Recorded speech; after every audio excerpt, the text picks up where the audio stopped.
My goodness. And I think this is what happens too when all eyes are on you and you are the, do we say defending? They don't want to be called that. None of that. They're Okay, but it is what it Philadelphia is. Eagles in 2025.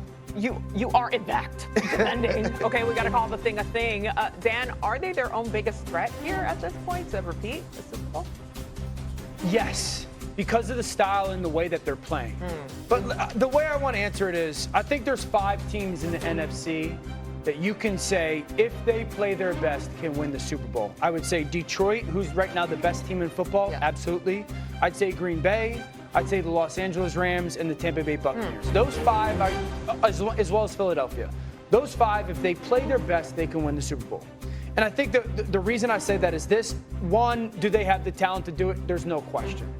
Does each team have a quarterback that you feel very confident, capable of doing it? Absolutely. The thing that separates Philly from that group right now is, I think it's fair to say Jalen Hurts in the you win or go home must-win game. He's the guy you got to go through, whether you like it or not. But the thing that those other 4 teams have that right now Philly doesn't is the coaching, specifically on the offensive side. I unequivocally believe in John Morton right now in Detroit after week 1. Matt LaFleur in Green Bay, absolutely. Sean McVay, duh. And then Josh Grizzard in Tampa Bay. I think the only question mark that we have is right now offensively what's going on in Philly. And that's the team and that's the unit out of that group that is struggling. Do they have the talent to get back to what they were? Yes, they got to get healthy at the guard spot. But they're the unit right now that can't get out of their own way. Yeah, to me, there's obviously this thing that's happening with the Philadelphia Eagles that plays a role in this, but the other teams have to be playing at a high level. And when you look at the Tampa Bay Buccaneers and the Detroit Lions, those 2 teams are. And it's not just about the coaching to me, though. It's about the execution. We've seen this sort of offense or this sort of philosophy from the Philadelphia Eagles before, but we've watched them execute at a higher level.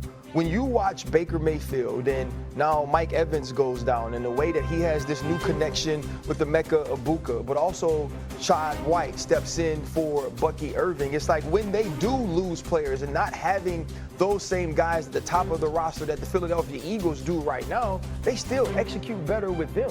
When you think about being able to attack Pritchard, the 4th corner of the Seattle Seahawks, it wasn't go attack him every time with Emeka Egbuka. It was, hey, he can't cover Sterling Shepard either. And we understand how to work the football to him. And then defensively, I feel like the aggression of Todd Bowles in the right moments is something that we haven't given conversation to. Also, the preparation of the Tampa Bay Buccaneers. I know that Todd Bowles doesn't talk a lot or he's not boisterous or he's not one of those coaches we look to for these motivational speeches, but when your team continues and consistently executes in 2-minute situations, both offensively, defensively, and special teams, your team is ready. So to me, they're as large of an impediment to the Philadelphia Eagles winning the Super Bowl as the Philadelphia Eagles themselves. More so than the Lions before I...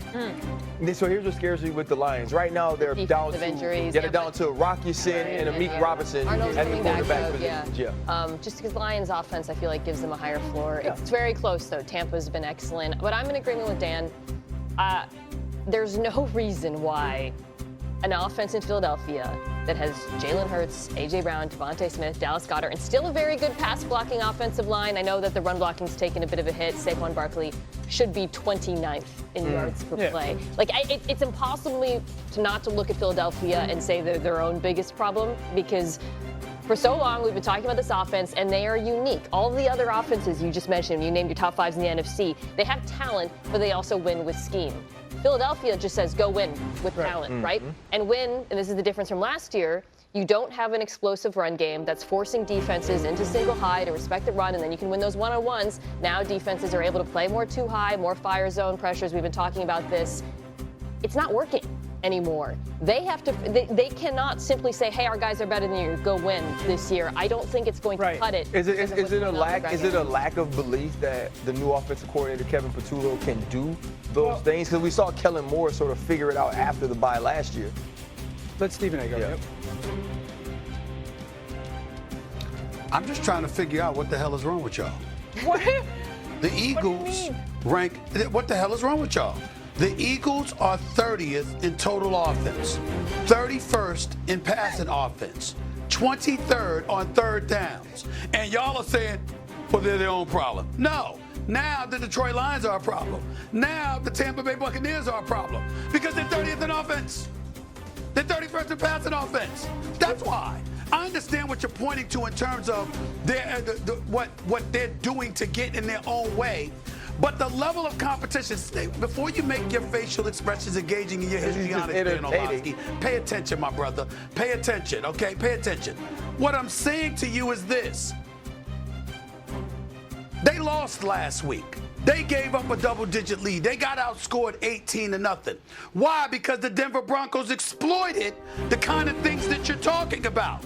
So what I'm saying to you is that last year when they were en route to the Super Bowl, when A.J. Brown was complaining back then about not getting the ball by reading Bible verses on the sideline, it didn't stop them from winning football games. We didn't talk about them being the worst offense, best offense or passing. We didn't talk about those things because they were winning. They were still being effective. Saquon Barkley was having an MVP caliber year. Somehow, some way, they found a way. Saquon Barkley was doing his thing. Now Saquon is getting 30 rushes on 6 carries. Now A.J. Brown can't catch a pass. 4 to 5 games he's had 50 yards or less receiving. I'm saying to you the kind of things you point to when you couple that with Detroit being who it is, with Tampa being who it is, with L.A. being what we know they can be when Matthew Stafford gets going. I'm saying to you, those other folks within the NFC are now a bigger threat to the Philadelphia Eagles. Yes, to some degree it's about them, but at the end of the day, the other teams are better too. They're coming. Dog, They're coming. I love you. That's what I'm saying. I love you so much. You just hit us with where the Eagles statistically rank and then talked about the other teams. Their statistical ranking is they're doing. Right. It's what their incompetency is displayed. And then you talk about these other teams. Are they playing flag football? Are they playing by themselves? I mean, when they did that, did they do that against somebody? Yeah. They went on the field. They went on the field, wearing red tags, playing against themselves. That's competition they were going Stephen, You're 30th in passing. You're 31st in scoring offense for a reason. But they're all let's talk about the reasons, Stephen A. Do you not agree with us, though, that ranking is wildly removed from the talent level? Do you agree? They should not be ranking anywhere close to the bottom of the NFL. Just yes or no? Yes or no? Hold on. Yes. Okay, so yes, I agree with you. Therefore, reason and logic would suggest they're their own biggest problem. You got it. Hold on. Excuse me. Does Drew Brees know football? Does he know football? I mean, are you willing to concede he knows football? Drew Brees knows the thing about football. So when he came on the air, hold on. When he came on the air and he called the Philadelphia Eagles offense boring and predictable, okay? Y'all are sitting up there saying, all right, they just got to change that. My mentality is this. Really? Is it as simple as that? Because if it's as simple as that, why the hell can't you do it? Why can't you do it? Well, because honestly, no.